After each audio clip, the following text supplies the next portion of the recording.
Alhamdulillah nahmaduhu wa nasta'inuhu wa nastaghfiruh wa na'udzu billahi min shururi anfusina wa sayyiati a'malina may yahdihillahu fala mudilla lahu wa may yudlil fala hadiya lahu. Asyhadu an la ilaha illallah wahdahu la syarika lah wa asyhadu anna Muhammadan abduhu arsalahu bi risalatil qudsiyah wa ahkamihi syarifah li mu'alajatin kulli muskilatin shaghiratin aw kabirah. Allahumma salli wa sallim ala sayyidina Muhammadin wa ala alihi wa ashabihi wa man tabi'ahum bi ihsanin ila yaumil qiyamah, amma ba'd. Bapak-bapak, ibu-ibu hadirin sidang jamaah maghrib yang insyaallah sama-sama dimuliakan oleh Allah Subhanahu wa taala. Alhamdulillah wa syukurillah, tak henti-hentinya kita memanjatkan puji dan syukur kehadirat Allah Subhanahu wa taala. Berkat karunia-Nya alhamdulillah kita telah bersama-sama melaksanakan satu kewajiban kita, yakni sholat maghrib secara berjamaah, dan kita lanjutkan dengan mengikuti kajian ba'da maghrib. Nah, semoga ibadah kita pada hari ini dan kajian kita atau majelis kita pada malam hari ini dinilai pahala, dinilai ibadah dan diganjar pahala oleh Allah Subhanahu wa taala. Amin ya rabbal alamin. Salawat dan salam tak lupa pula kita kirimkan atas junjungan kita Nabiullah Muhammad sallallahu alaihi wasallam, teladan kita, panutan kita dalam seluruh aspek kehidupan kita. Nah, Bapak Ibu jamaah sekalian yang dirahmati Allah Subhanahu wa taala, sebagai wujud dari kecintaan kita kepada baginda Rasulullah sallallahu alaihi wasallam, maka kita kemudian mengkaji, membaca dan mendalami kisah atau perjalanan hidup baginda Rasulullah sallallahu alaihi wasallam. Karena bagaimana mungkin kita bisa mencintai Rasulullah sallallahu alaihi wasallam kalau kita sendiri tidak mengenal sosok pribadi baginda Rasulullah sallallahu alaihi wasallam. Rasul sallallahu alaihi wasallam pernah bersabda, la yu'minu ahadukum hatta akuna ahabba ilaihi min walidihi wa walidihi wan nasi ajma'in. Kata Rasul, tidaklah dinyatakan beriman salah seorang dari kalian sampai ia menjadikan aku lebih ia cintai dari orang tuanya, anaknya, wan nasi ajma'in, dan seluruh manusia. Nah, karena itu para jamaah sekalian, di malam kesempatan ini ya kita mencoba untuk mewujudkan kecintaan kita kepada baginda Rasulullah sallallahu alaihi wasallam, membuktikan kecintaan kita kepada baginda Rasul sallallahu alaihi wasallam dengan mengkaji dan mempelajari perjalanan hidup baginda Rasulullah sallallahu alaihi wasallam.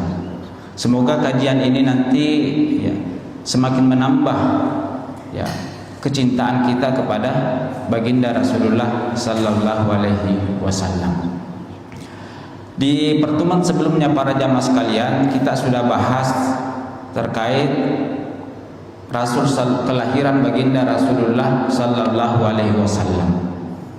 Jadi Rasul sallallahu alaihi wasallam itu lahir pada tanggal 12 Rabiul Awal bertepatan dengan tahun gajah. Tepatnya tahun 571 Masehi. Ya.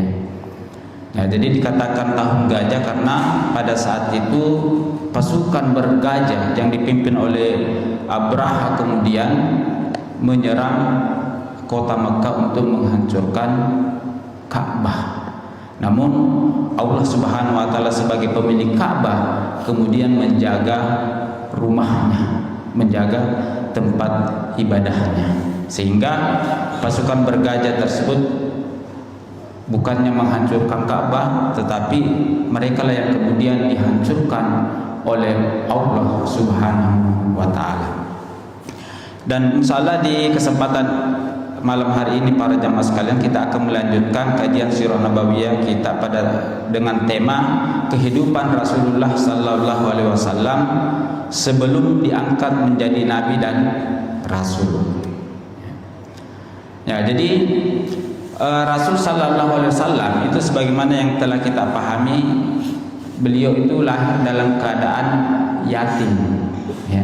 Jadi ketika Rasul sallallahu alaihi wasallam masih berada dalam kandungan, umur 6 bulan dalam kandungan ibunda Aminah, ya, ayah dari Rasul sallallahu alaihi wasallam itu Abdullah bin Abdul Muthalib itu meninggal dunia dan lahir dalam keadaan yatim. Nah, tidak lama dalam pengasuhan ibunya, ya, sekitar 6 tahun, ya, ibunya pun kemudian meninggal dunia, ya, sehingga Rasul sallallahu alaihi wasallam itu pada umur 6 tahun itu sudah yatim piatu, ya. Nah, kemudian Rasul sallallahu alaihi wasallam itu diasuh oleh kakek beliau, yakni Abu Muthalib, ya. Sekitar 2 tahun diasuh oleh kakek beliau Abu Muthalib. Ya, kakek beliau pun kemudian, ya, meninggal dunia, sehingga pengasuhan itu diamanahkan kepada Abu Thalib.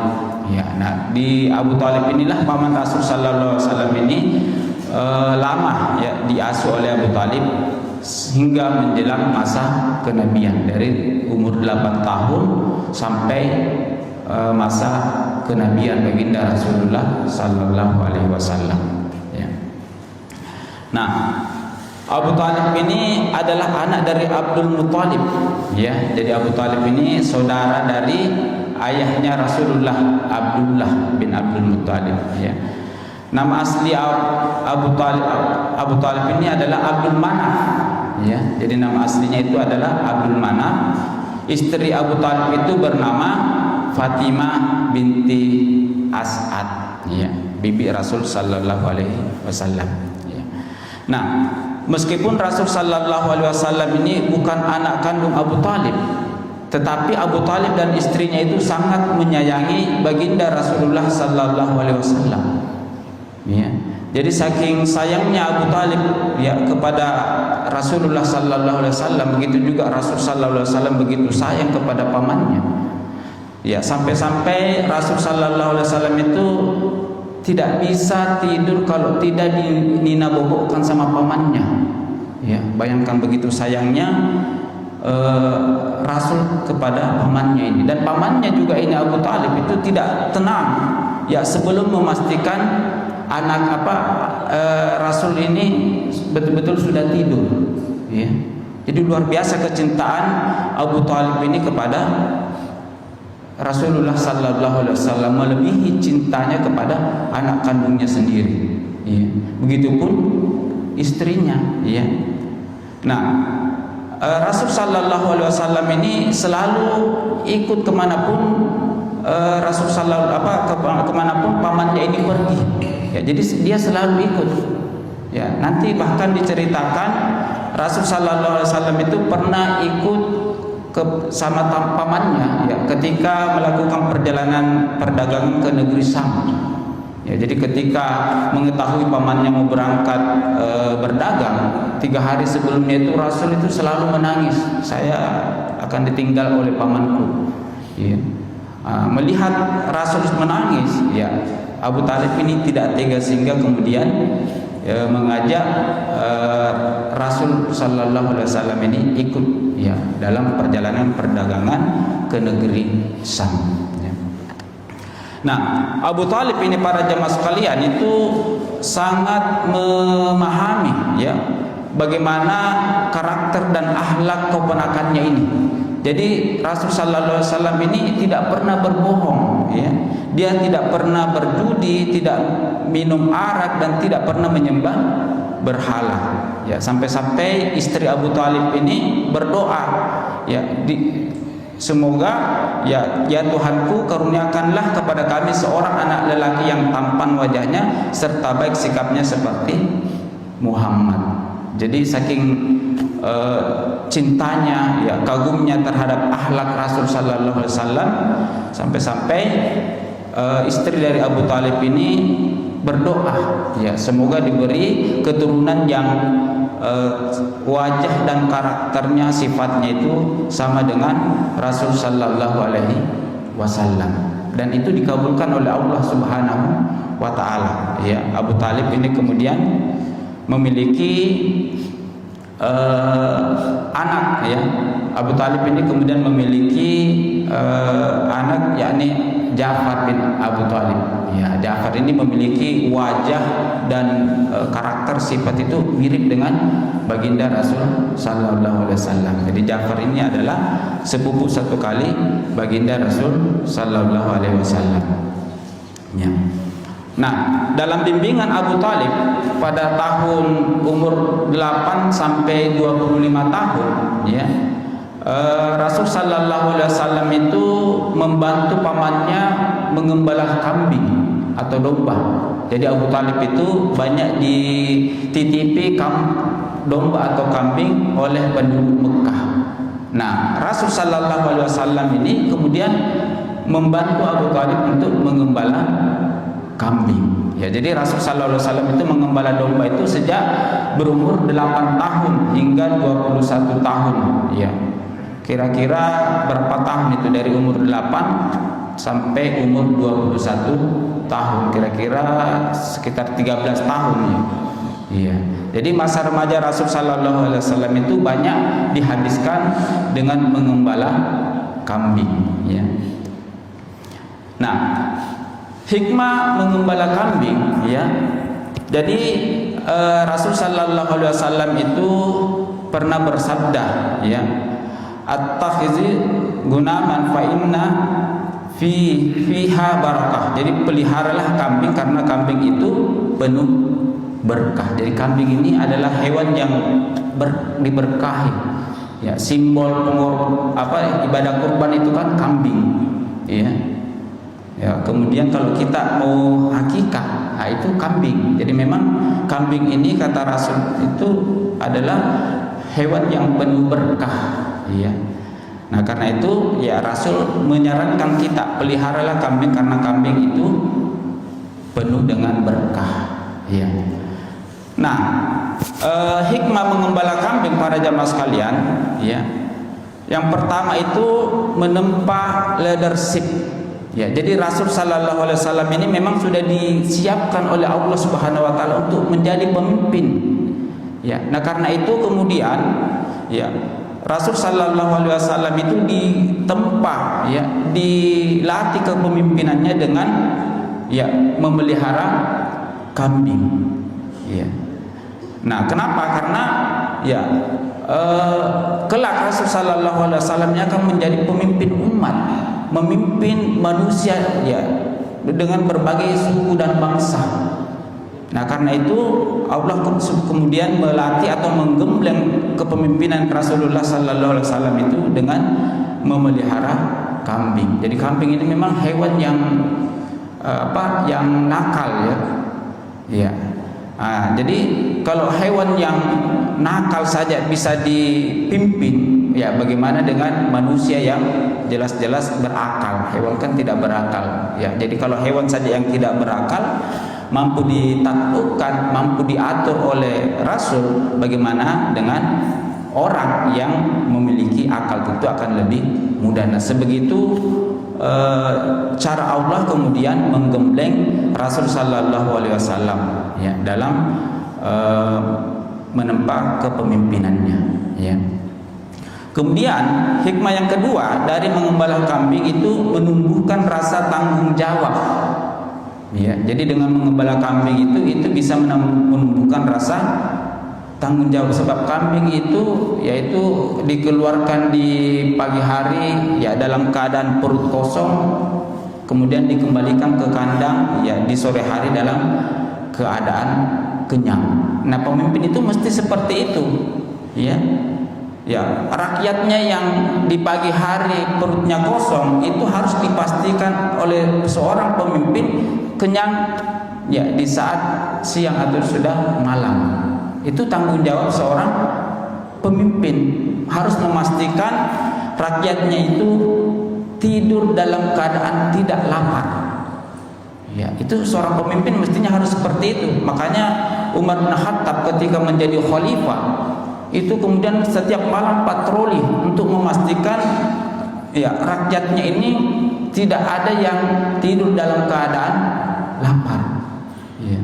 Pada satu waktu ya Umar bin Khattab ini melihat ada seorang ibu yang kemudian memasak, ya, melihat anaknya ini terus menangis. Ya, ternyata yang dimasak itu adalah kerikil, batu.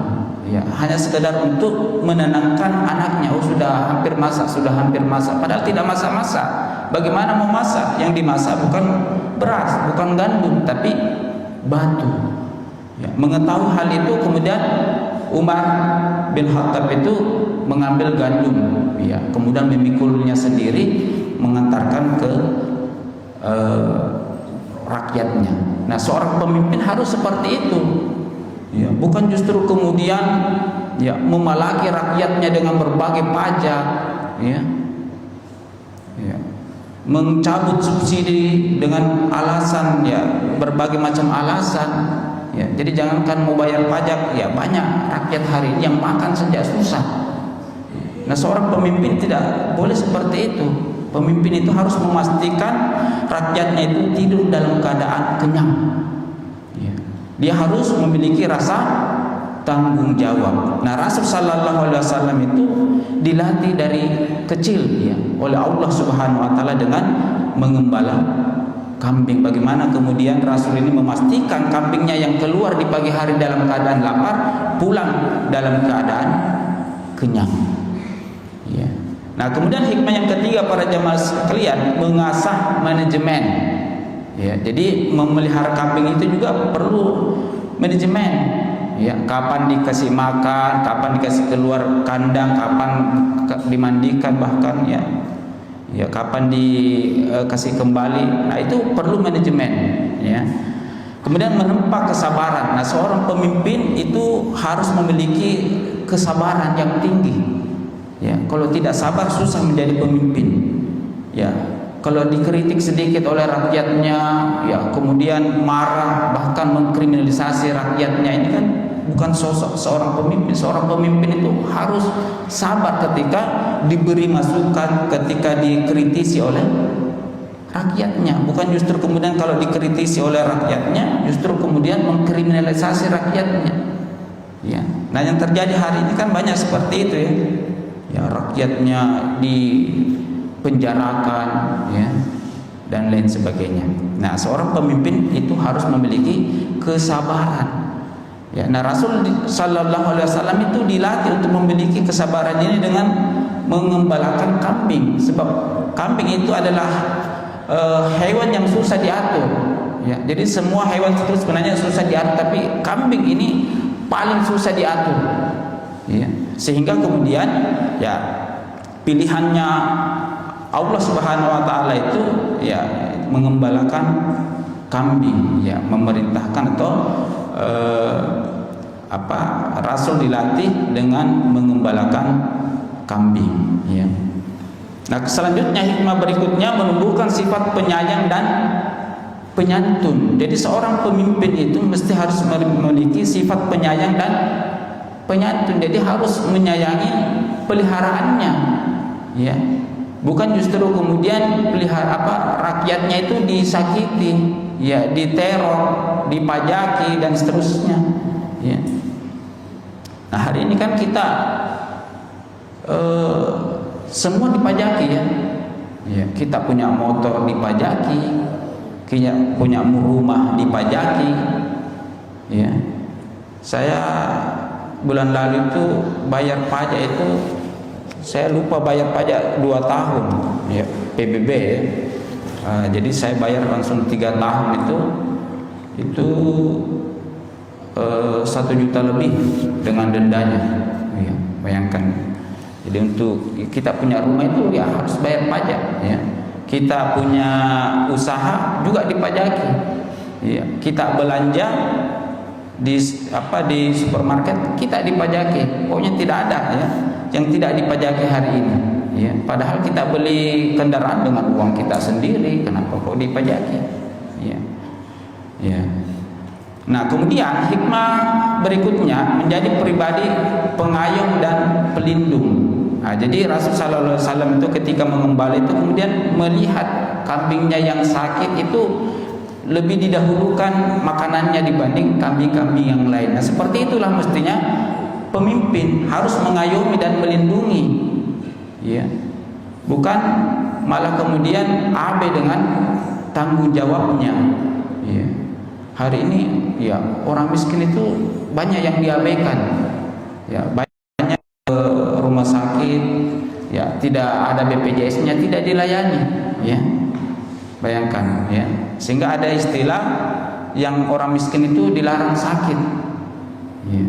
Padahal seorang pemimpin itu harus menjadi pengayom dan pelindung, ya. Nah, Rasul sallallahu alaihi wasallam ini dilatih untuk memiliki semua sifat dan karakter sebagai seorang pemimpin oleh Allah Subhanahu wa taala dengan mengembala kambing. Inilah hikmah dari mengembala kambing. Jadi seharusnya ya pemimpin-pemimpin kita mungkin itu bagus disuruh mengembala kambing dulu, ya, sebelum jadi pemimpin, ya, supaya memiliki terlatih ya kepemimpinannya, terlatih rasa tanggung jawabnya, terlatih kesabarannya, dan terlatih sifat sayang dan penyantunnya, ya. Nah, jadi kata Rasul, ya, semua nabi itu pengembala kambing, ya. Jadi Rasul sallallahu alaihi wasallam bersabda, "Ma ba'asallahu nabiyyan illa ra'al ghanam." Faqala ashabuhu wa ant waqal na'am kuntum ar'aha ala qararati li ahli Makkah. Ya, jadi kata Rasul tidak ada nabi kecuali pernah menjadi pengembala kambing. Jadi mulai dari Nabi Adam sampai Rasulullah sallallahu alaihi wasallam itu semua ternyata dilatih oleh Allah Subhanahu wa taala dengan mengembala kambing. Ya, Nabi Musa, Nabi Isa, ya semuanya, ya.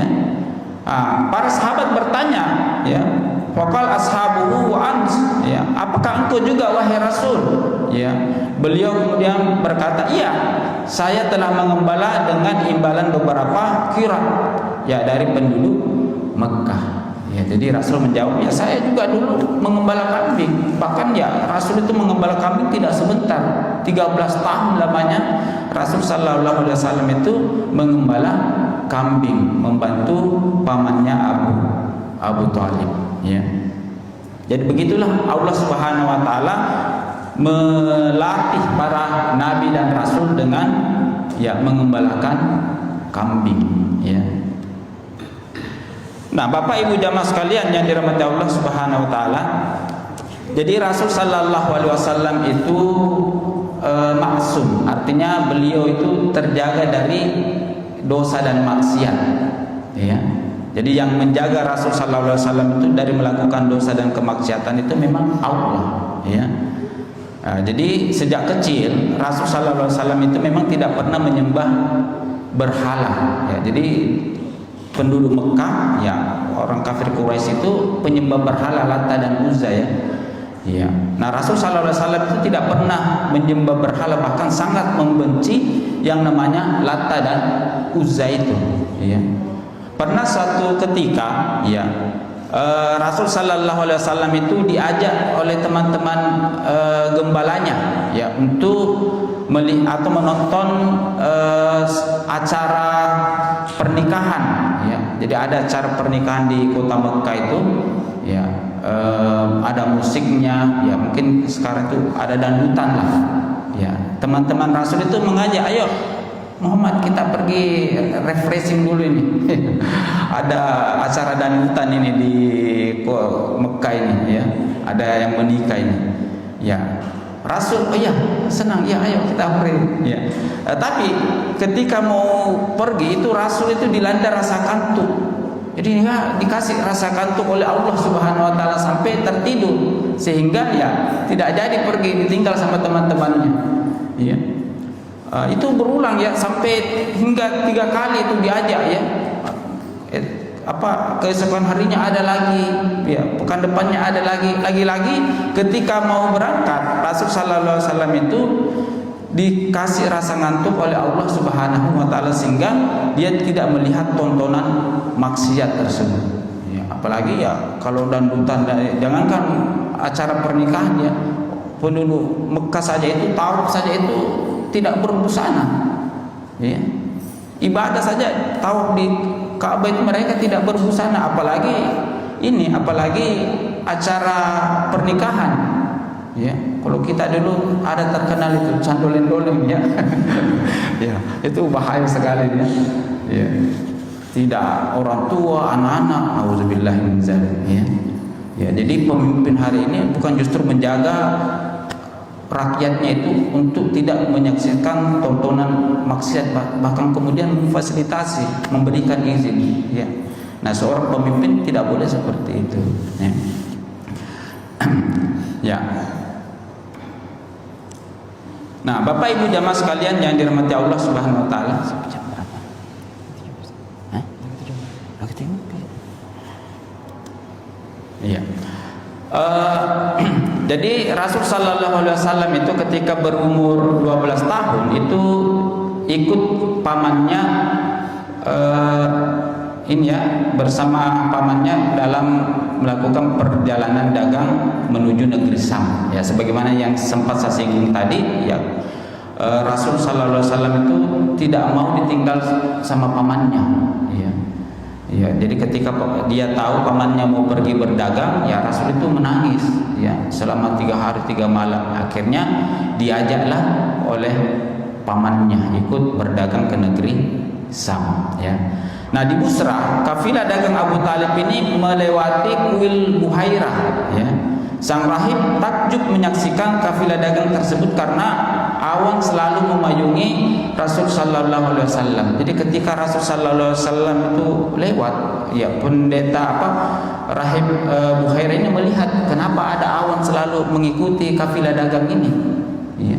Oh, ternyata di kafilah dagang itu ada sosok Rasulullah sallallahu alaihi wasallam ya. Nah, Buhairah kemudian menjamu seluruh kafilah dagang tersebut ya, jadi mengundang Abu Talib dan seluruh rombongan untuk datang ke rumah rahib Buhairah ini untuk santap siang ya. Jadi dijamu oleh rahib Buhairah ya. Para pedagang ini heran, kenapa barusan? Ya, padahal selama ini kita selalu lewat, tidak pernah tumben ini. Ya, ada apa ini? Ya, akhirnya datanglah rombongan dagang ini ke rumah rahib Buhairah ini. Ya, masuklah mereka dijamu makan. Ketika di dalam rumah, ya rahib Buhairah ini melihat tidak ada yang istimewa. Ya. Kemudian dia bertanya, apakah sudah ada semua masuk? Ya. Abu Talib menjawab, ya kita ada semua di sini, ya kecuali seorang anak kecil yang menunggu di luar. Ya. Nah, akhirnya rahib Buhairah ini keluar menemui Rasul sallallahu alaihi wasallam yang disuruh menunggu di luar. Ya. Nah, rahib Buhairah ini bertanya ya kepada Rasul, ya demi Lata dan Uzza, ya wahai anakku, aku ingin bertanya. Ya, jadi rahib Buhairah ini tahu bahwa penduduk Mekah itu sangat mengagungkan Lata dan Uzza ya. Sehingga rahib Buhairah ini memulai pembicaraannya dengan menyebut nama Lata dan Uzza, demi Lata dan Uzza ya. Nah, mendengar pertanyaan itu Rasul sallallahu alaihi wasallam kemudian menjawab, ya tolong jangan sebutkan 2 nama itu ya, karena sesungguhnya tidak ada nama yang paling aku benci melebihi kedua nama itu. Nah, dari sini rahib Buhairah sudah tahu, inilah yang saya maksud ini. Ya. Ya. Jadi penduduk Mekah itu sangat mengagungkan Lata dan Uzza. Kenapa ada justru kemudian sangat membenci nama Lata dan Uzza, sesembahan mereka. Ya. Jadi rahib Buhairah ini kemudian memeriksa dan melihat tanda-tanda kenabian di punggung Rasul sallallahu alaihi wasallam dan menciumnya. Ya, beliau kemudian meminta Abu Talib untuk menjaganya. Ya, Jadi rahib Buhairah ini bertanya kepada Abu Talib, ya, ini anaknya siapa? Ya, Abu Talib berkata, anakku. Ya, rahib Buhairah berkata, engkau dusta. Ya. Anak ini lahir dalam keadaan yatim. Jadi rahib Buhairah itu sudah tahu ciri-ciri kenabian Rasul sallallahu alaihi wasallam itu. Dia sudah tahu tanda-tanda kenabiannya. Ya. Jadi orang-orang Yahudi itu tahu persis ya ciri-ciri kenabian, tanda-tanda kenabian. Ya. Bahkan dikatakan ya orang Yahudi itu lebih mengenal sosok Nabi yang terakhir dibanding anak kandungnya sendiri. Kenapa? Karena di kitabnya itu tertulis dengan jelas. Ya, Nabi ini lahir di sini, ya, lahir dalam keadaan yatim dan sebagainya, itu sudah ditahu semua. Hanya saja kemudian karena bukan lahir dari kaum mereka, ya, bukan dari Bani Israel, sehingga kemudian mereka membenci ya Nabi terakhir, yakni baginda Rasul sallallahu alaihi wasallam. Ya. Nah, jadi rahib ini kemudian menyampaikan kepada Abu Talib, ya. Ya, jadi ketahuilah wahai Abu Talib, kata rahib Buhairah, bahwa keponakanmu ini adalah Nabi terakhir yang ditunggu-tunggu banyak orang. Ya, dan jika Yahudi tahu bahwa Nabi datang dari Arab, maka dia akan membunuhnya. Ya, sebagaimana dia telah membunuh Isa. Ya, maka jangan bawa kesam, bawa pulang segera. Ya. Ya, jadi disuruh oleh rahib Buhairah, kembalikan, bahaya ini. Ya, kalau orang Yahudi tahu, ya, karena dia pasti tahu ciri-ciri kenabiannya itu ya melekat pada diri Rasul sallallahu alaihi wasallam, sehingga ya Abu Talib itu tidak melanjutkan ini ya perang, dia kembali ya. Nanti perdagangannya itu dilanjutkan oleh rombongannya ya demi menyelamatkan Rasul sallallahu alaihi wasallam. Masih 7 menit. Ya. Oh, iya. Nah, jemaah sekalian yang dirahmati Allah Subhanahu wa taala, jadi hikmah melintasi berbagai negara ya. Jadi Rasul sallallahu alaihi wasallam itu memang telah dipersiapkan oleh Allah Subhanahu wa taala untuk menjadi pemimpin ya, sehingga kemudian ya sejak kecil itu sudah memiliki pengalaman melintasi berbagai bangsa ya. Ya, bahkan Rasul sallallahu alaihi wasallam itu sejak kecil sudah ikut perang. Ya, ada beberapa perang yang diikuti oleh Rasul, diantaranya perang Fijar dan perang Hilful Fudul. Ya, Hilful Fudul. Ya, ada beberapa perang lain yang kemudian diikuti oleh Rasul sallallahu alaihi wasallam. Ya, jadi tujuannya ya Rasul sallallahu alaihi wasallam itu atau hikmah dari keikutan sertaan beliau ya dalam perang ini adalah bahwa Rasul itu telah diasah mental dan kesiapannya membela diri dan berperang sejak muda ya. Melalui perang ini beliau juga melihat secara langsung watak dan pola masyarakat jahiliyah ketika itu, khususnya tatkala berperang. Jadi sejak kecil memang Rasul sallallahu alaihi wasallam itu sudah dipersiapkan oleh Allah sebagai panglima perang. Kenapa? Kelak ketika Islam tegak, dia akan memimpin kaum muslimin untuk berjihad ya. Jadi awal-awal Rasul sallallahu alaihi wasallam itu mungkin hanya membantu pamannya memungut anak-anak panah ya. Ketika kemudian dia sudah lebih besar ya ikut melontarkan anak-anak panahnya. Jadi seperti itulah Rasul sallallahu alaihi wasallam digembleng oleh Allah ya, sejak kecil sudah mengikuti perang, beberapa perang ya. Nah, kepribadian baginda Rasul sallallahu alaihi wasallam itu terkenal di kota Mekah ya, sehingga ya ada seorang wanita yang bernama Siti Khadijah itu kemudian terpikat hatinya ya. Jadi Siti Khadijah ini adalah saudagar kaya ya, cantik ya. Ya dia ini digelari Ratu Quraisy, Ratu Mekah. Kenapa? Karena kekayaannya. Jadi setiap kali ada rombongan dagang yang berangkat atau kembali dari Mekah, atau kembali ke Mekah, itu dipastikan lebih dari setengahnya itu milik Khadijah. Jadi biasanya orang penduduk Mekah itu berdagang itu ya berombongan ya 1000 sampai 1500 onta dengan penuh barang dagangan. Itu lebih dari setengahnya itu milik Khadijah. Bayangkan saking kayanya Khadijah ini ya. Nah, Khadijah kemudian ini mengajak Rasul sallallahu alaihi wasallam untuk bekerja sama ya untuk mengelola perdagangannya, karena Khadijah tahu bahwa Muhammad ini orangnya Al-Amin ya. Gelar Rasul sallallahu alaihi wasallam itu Al-Amin ya, orang yang